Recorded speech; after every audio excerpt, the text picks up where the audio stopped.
that is important to every single one of us as Americans. This is not a partisan issue. It has to do with the integrity and the strength of our democratic republic.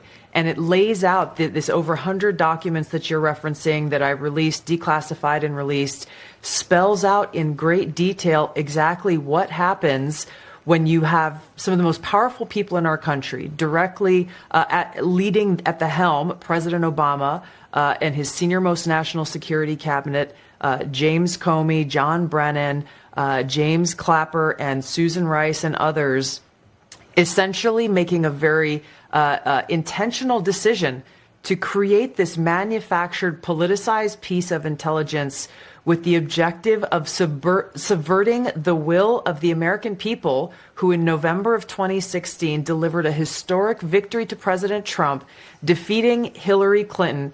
And President Obama and his team, their goal was to essentially not accept the decision of the American people and to use this manufactured, politicized intelligence as a means to enact what would become essentially a years-long coup against President Trump. You have gone into great detail over these years of what the effects of this document and this decision have resulted in. Obviously, a years-long Mueller investigation that cost taxpayers almost $40 million, 2 congressional impeachments, endless smears and attacks against not only President Trump, but his family. He had senior members of his team who were investigated, some arrested and jailed. We had heightened and increased tensions between the United States and Russia.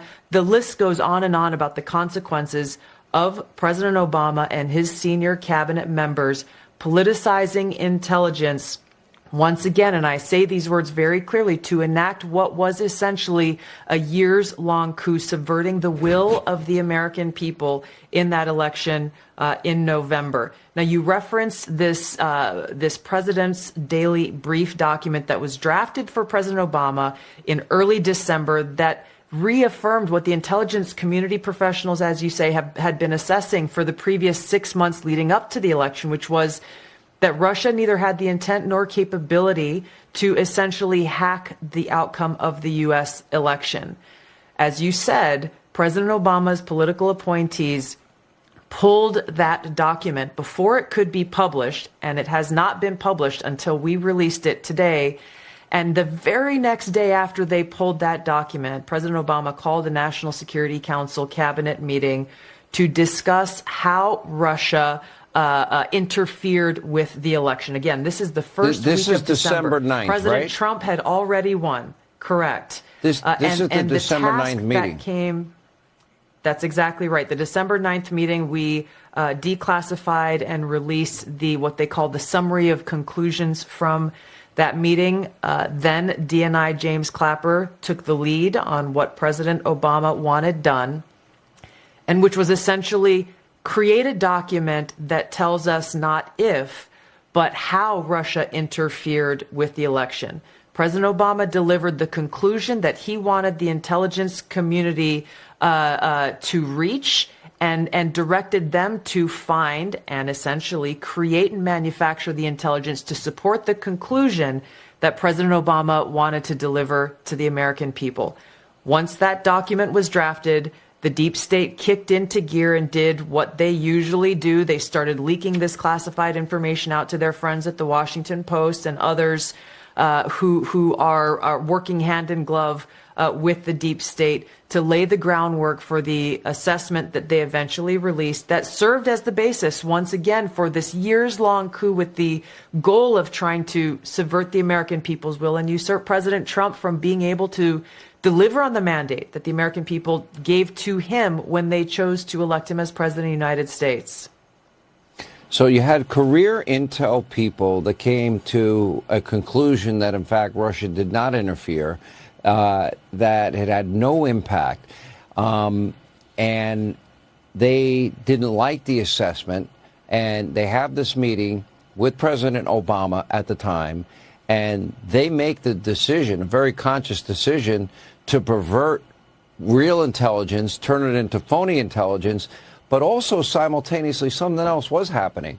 And James Comey, for example, was warned about the Russian disinformation dossier that was paid for by Hillary Clinton. He was warned not to trust it, but it became the bulk of information for not one but four separate FISA warrants, ruined Carter Page's life, but also backdoored an ability for them to spy on President Trump, candidate Trump, and transition team Trump. Nobody was ever held accountable for that either.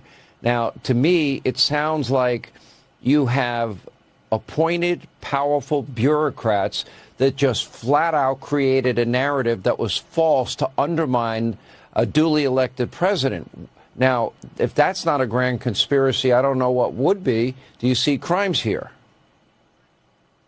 I do, Sean, and I'm referring all of these documents that we have found and uncovered, referring them to the Department of Justice for further investigation, accountability, and action, not just investigation, but action.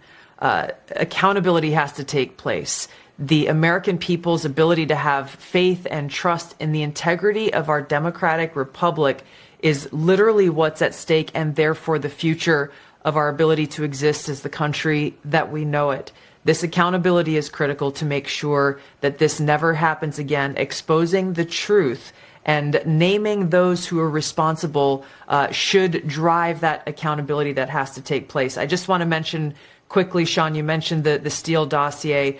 That plays a critical role in these documents that we released, specifically because James Clapper, James Comey, John Brennan, they all knew that the Steele dossier was discredited at this point. It's not something any intelligence professional looked to as something that could be referenced or should be referenced in any intelligence assessment whatsoever. I know that there were professionals who were told include the Steele dossier in this January Obama-directed manufactured piece of intelligence, and they protested to people like John Brennan and James Clapper. They were shocked that it would even be considered.